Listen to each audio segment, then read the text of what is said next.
Hello, everyone. Welcome back to an episode of Just Say Guay. I'm your host, George Guay. Today I'm joined by Fraser Minten of the Saskatoon Blades and the Toronto Maple Leafs. He was also the captain for Team Canada at the World Junior Championships this year. Fraser, thank you so much for coming on the show. Yeah, you bet. Yeah, so how's this year been? You make your NHL debut with the Toronto Maple Leafs. You get a few games in with them. Congratulations on that. You get traded to Saskatoon. You also represent Team Canada at the World Junior Championships. You're named the team captain. What a year. What's this all been like? It's been great. That's kind of right where I want to be at this age and at this stage in my career, getting the opportunities I've been getting to be on a really strong Western League team here and get a little touch of NHL actions. Obviously, a huge dream of mine, and keeps you hungry to get back there and want some more. And yeah, representing Canada has always been a big goal of mine too. So it's been an unbelievable year to this point. Yeah. Yeah, for sure. Definitely excited to see what's next. So could you just take me through where you're from? I know you're from Vancouver, but what the hockey culture was like there growing up, and where it all started for you. Yeah, from Yaletown in Vancouver. It's a small little area. I guess it's not really small, but that's kind of what it's called where I'm from, and part of downtown. I grew up in apartment building there in the city, right in the mix and everything, and grew up playing at East Van Minor. We were like a tier two, tier three kind of organization there growing up until Bantam hockey. I went over to the academy there at West Vancouver in the CSSHL Sport League, where you do a kind of mix of school and hockey and get lots of ice time and stuff. And I think from there it kind of took off personally, and was drafted from there to the Blazers, and decided to go with the WHL from there. Yeah, I mean, what a place to grow up to play hockey, and it's just the success that British Columbia is having right now. Connor Bedard going one last year, Mackin Celebrini, who you played with, who's probably going to go number one this year, and the Vancouver Canucks are on fire. What a place for hockey right now. So, speaking of Connor Bedard, could you just, take me through what it was like playing at the West Van Prep School with him, and just knowing that you were kind of playing with a guy who was going to take off soon and really has taken the hockey world by storm?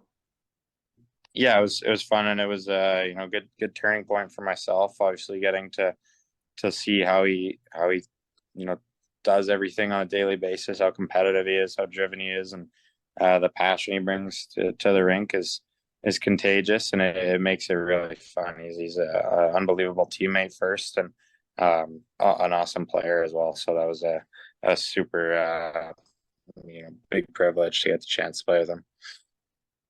Definitely. What a great player and what a great person he's shown the world in the NHL so far. So, in terms of the WHL, that's the league you're in. You started at age 16.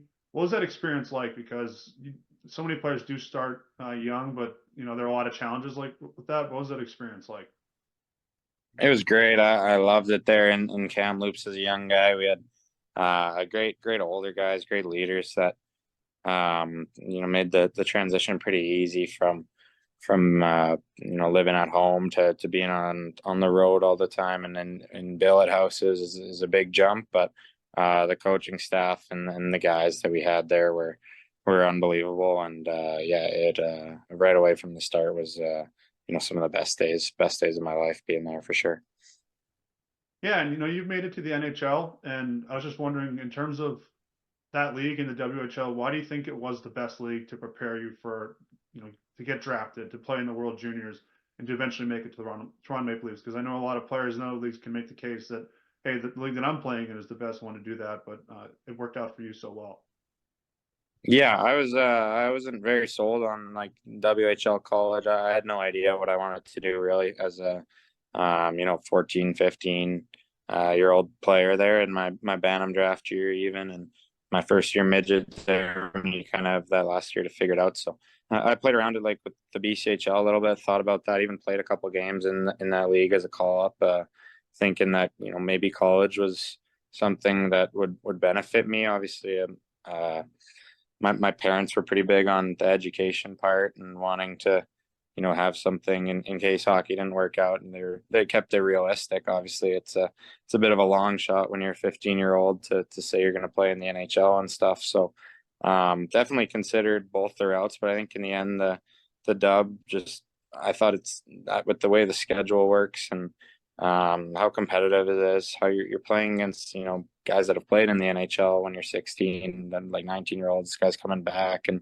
signed guys, drafted guys every single night, practicing against them every day. And I think that just really accelerates your development. And if you're a guy who's committed and passionate and able to work hard every day, I think the dub gives you every reason to make the NHL. And so I kind of just decided to go after it there, and it's been good to me so far. Yeah, I mean, what a league it is, and you made it to the NHL, and you're not the only one. Many players have made it before. Many players are going to make it going forward. So, just take me through the draft. What was it like to be drafted by the Toronto Maple Leafs? Yeah, dream come true. It's definitely a goal of yours that year. You want to get drafted, and being a Canadian kid in any place in Canada, and the Leafs are right at the top of the list of those teams you watch every Saturday and see on TV all the time, and just idolize those players, idolize that team kind of growing up, and getting a chance to pull the sweater over your head is really rewarding, just to get drafted to the league. And obviously having it be a special team like the Leafs was unbelievable too. Yeah, for sure. And you can't beat getting drafted by an original six team. What's it like just also being drafted by them, just in terms of the fact that they are searching for that Stanley Cup. They got their core intact, but they're looking for those guys that can put them over the top, and they believe in you as one of those pieces. Yeah, it's a great feeling to have team management and stuff, give you opportunity and believe in you, and super fortunate that they do. And like you said, they've got those big pieces and lots of really strong players, and they're just kind of looking for a few guys who can come in at low cost and make a big consistent impact. And so I'll be looking to do that as soon as possible for sure. Yeah, and a common expression that they say at the NHL draft and all sports really is the real work begins after you get picked. You had to put in some time, make the opening night roster. What was it like just to make that NHL debut for you? You made it, and playing against the Montreal Canadiens in Toronto, a 6-5 win. Couldn't be any better than that.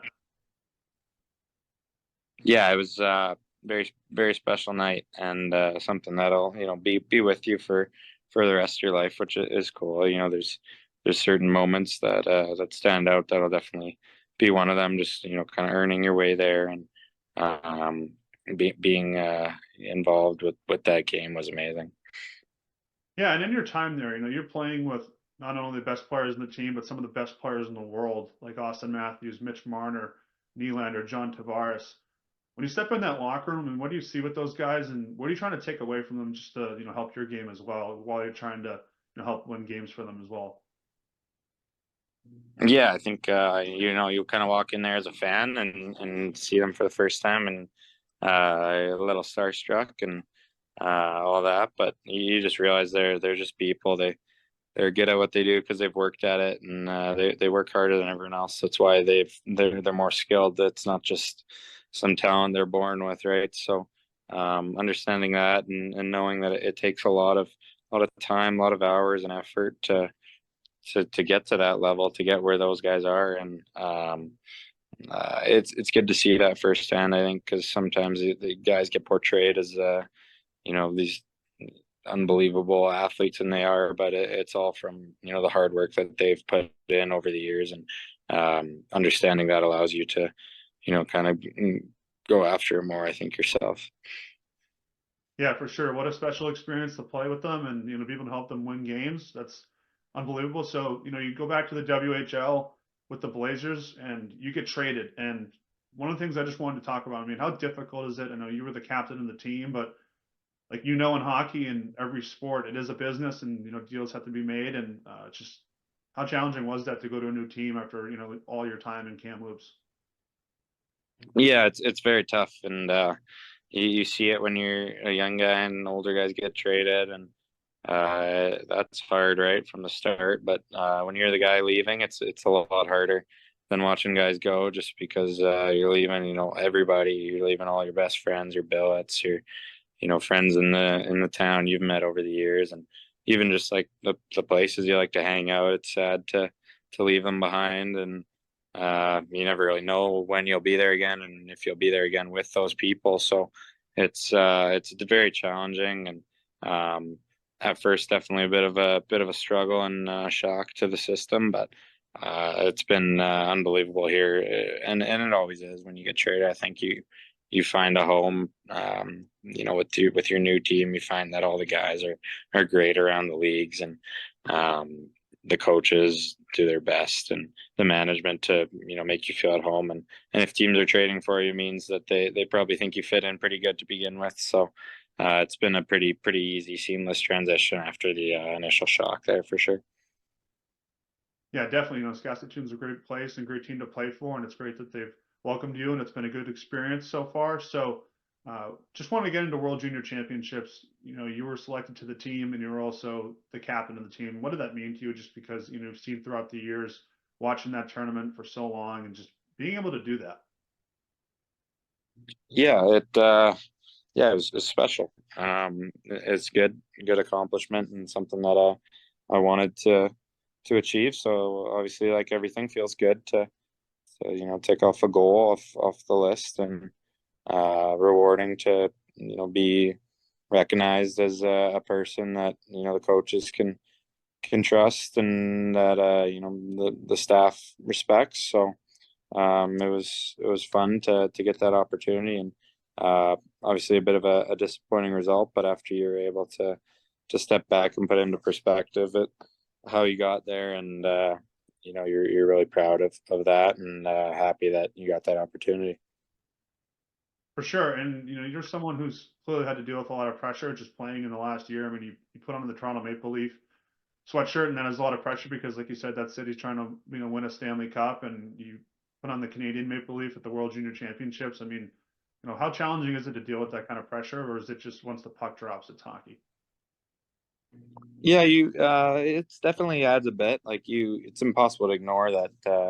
There's lots of people that watch and care, and I think it's a good thing. Like, I don't think it's horrible to have fans that hold you accountable if you're not at your best, and people that want to see you succeed. I think it's a privilege to have that. Obviously, at times it's maybe a little frustrating or annoying if you're not doing good. But I think once you're able to kind of calm down and analyze the situation, and realize that these people just care about the team. They want to see the team do good, just like you. It's good to know that they're cheering for the team, right? So it's pressure to an extent. It's also opportunity, privilege, and I love it. I think it's great. I think it pushes me, and I think it allows me to always want more, always never really be satisfied with where I'm at, and continue to push towards ultimately being a really good player, and a guy that can help a team win a championship at some point in my career. Definitely, that's a great answer. And players like you guys want to be in those moments and have the pressure, and that's what drives you to succeed. So my last question is, you never know when that call can come from the Maple Leafs for saying, "Hey, we want to bring you up again." What are you trying to work on so that by the time you get called up again, you're ready to go? Yeah, I think just kind of round out my game, continue to improve at everything. I don't think there's one or two glaring things that I fixed that all while I'm in the NHL now, right? It's just continue to steadily progress, and improve your fitness, get stronger, get in better shape, and be able to withhold the strength of these strong defenders and strong men that are in the NHL that have all the skill as well. And there's not much space out there at that level, so continuing to watch NHL games, see what guys do, see how guys are able to make space, make time for themselves. Or just work on being a pro, transitioning the puck as a centerman from the defensive zone to the offensive zone, generating stuff once you're there, and getting off walls, getting to the middle, winning faceoffs. Like, just continue to round out the whole game, and become more of a pro as the time goes on, and make sure I'm continuing to go on an upward trajectory, physically, and talent as well, and mentally too. Yeah, that's a well put answer, and obviously where you're playing right now in the WHL, so competitive, it is the best league to get you ready for that. For when that second call up happens. Fraser, thank you so much for doing this interview. We'll stay in touch, and best of luck with the Blades and the Toronto Maple Leafs. Yeah, you bet. No problem, George. Thank you. All right, have a good one.